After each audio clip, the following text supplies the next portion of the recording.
बातमीकडे वळूयात। आजचा औरंगजेब हा सुतारवाडीमध्ये बसलेला आहे। आमदार महेंद्र थोरवेंनी नाव न घेता सुनील तटकरे यांच्यावर सडकून टीका केली आहे। चुकीच्या पद्धतीने राजकारण कराल तर रायगड लोकसभा लढवण्याची आमची तयारी आहे। महेंद्र थोरवेंनी तटकरेंना हा थेट इशारा दिलाय। आजची परिस्थिती आपण पाहिली। छत्रपती छावा चित्रपटामध्ये दाखवलं आपल्याला की औरंगजेबाचं स्थान कुठे दाखवलं होतं? अकलूज, महाराष्ट्रातला असणारा अकलूज मध्ये येऊन डेरा बांधून त्या ठिकाणी पितुरीने संभाजी महाराजांना त्या ठिकाणी कैद केलं गेलं। आणि आजचं अकलूज कुठे? सुतारवाडीला।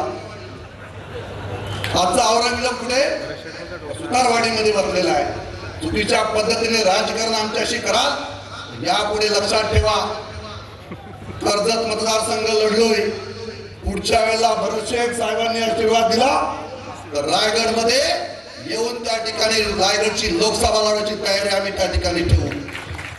गद्दारी आमच्या रक्तात नाही, परंतु तुम्ही पाठीत वार करण्याचा प्रयत्न कराल तर मात्र आम्ही समोरून वार करून, ज्यावेळेला समोरून वार करू त्यावेळेस तुमच्या लक्षात येईल की आमचा रायगडचा मावला भरत शेठ अजून या ठिकाणी प्रामाणिकपणे उभा आहे।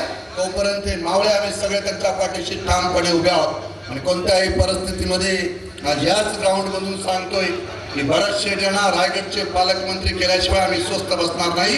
ही आमची शपथ सगळ्या दोन्ही आमदारांची आम्ही बरोबर आहे।